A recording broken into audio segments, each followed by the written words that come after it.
Good morning, Americans. This is your favorite alien and Baba here on Friday, October 18th. TGIF.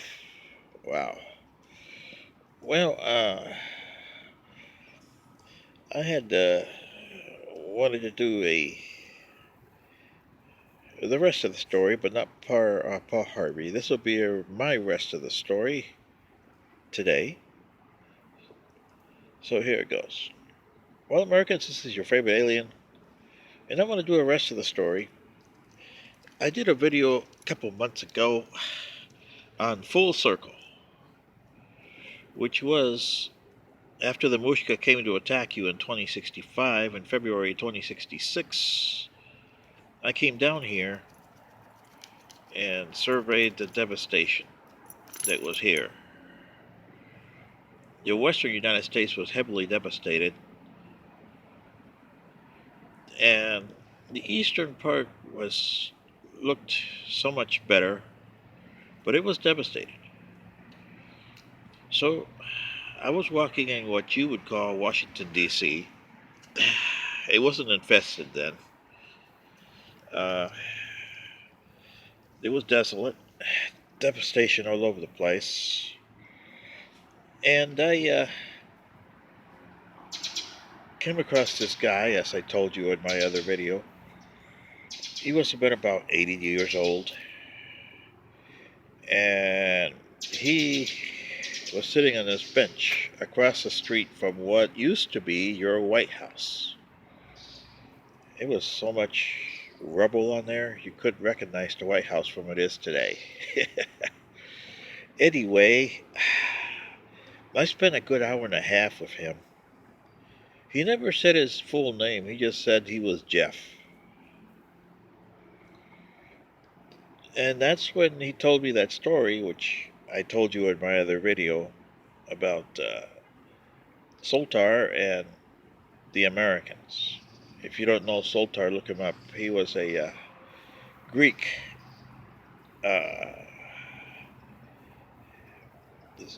traveler, which later was a contemporary of Herodotus over there, and I guess he passed the story on to Herodotus. So that's the story that the book that he was reading on when I talked to him. And I asked him, did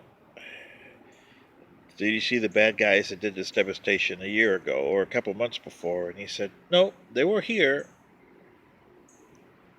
And they started to for about 10 minutes. But after that, they stopped. And they came out of their machines, as he called them, looked around, and left. He said, this devastation was caused by us. And I asked him, or us here, according to my research, this used to be an empire called the United States. And he said, yes. I don't know about empires, but it was the United States. So I asked him different questions, and he said, well, about 40 years ago, 42 years ago, he said, it ceased to exist. And I said, oh, you around when? He says, yeah. I used to live in one of their so-called states, which became a confederation, and I had to move because I wasn't exactly welcome there. I said, oh, and he says, well, I was a different color, and they didn't want me there. He said, so you moved? He says, yeah, up here. This was somewhat okay for a time being, but it was tough times. And I said, and what caused the devastation? He says, well, you familiar with factions? And I says, yes, I understand your language pretty well. I'm familiar with with factions. And he says, well, there used to be two parties here, the Democrats and the Republicans. And they had a president named Trump back in the early part of the century, and the president just didn't know what he was doing. He did everything helter-skelter in the way he wanted it to hell with everybody else. And the Democrats were hell-bent on getting him and forgetting everything, the values that this state stood for. He says, well, I can understand that. My ancestors did the same thing. And he says, well, they did it. And they just disintegrated to a point where everybody was shooting in the streets. There was no law and order no more. And then they started integrating their states into confederations based on their beliefs. White supremacist. I said, oh, it wasn't just color? He said, no, it was based on their factions. If you were a socialist, if you were a hater, if you didn't like black people or Asian people or whatever, well, you threw them all out of there. A lot of them got killed because they refused to go. He says, yeah, I understand that, sir.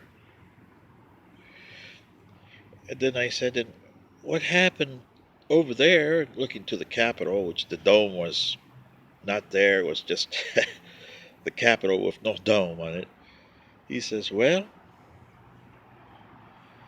some people got mad and brought helicopters and took the dome off. They called it the infested place. I says, well, I can understand that. Which I can now, because I'm in your time period. But back then, I didn't know anything about this. I was just reading what my report from the people who studied you guys in 2030 to 35, which is after your disintegration. So he told me, we did it to ourselves. And I said, well, can I take you someplace? Because the bad guys that came here, he says, yeah, they have made all the nuclear plants that were here, and I guess they're going towards meltdown. He says, yes, sir. And when that happens, your entire planet's going to be irradiated for about 50,000 years. There'll be nothing left here. He says, well, no, not me. I've already done my time. But if you find young people here that you can find a new home for them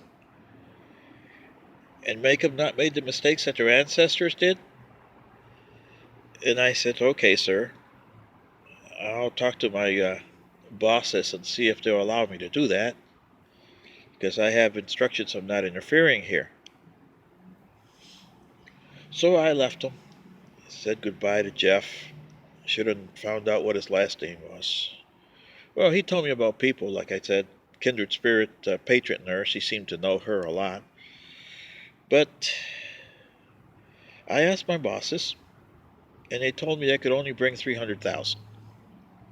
That they had a planet suitable like Earth, similar to Earth, that they had just found and nobody had claimed, within 10,000 or 1,000 light years, so they assumed it was an occupied planet. So, okay, I was going home and then going to put them down on their new planet, with help from us, of course. But I got sent here, which I'll go back as soon as I pass away here. I'll be right back where I was, but my memory will be here of everything. And like I said, terrible. This is the fate of you guys. You can stop it. Will you? I have no idea. This is your favorite alien, and Bubba, and this is the rest of the story.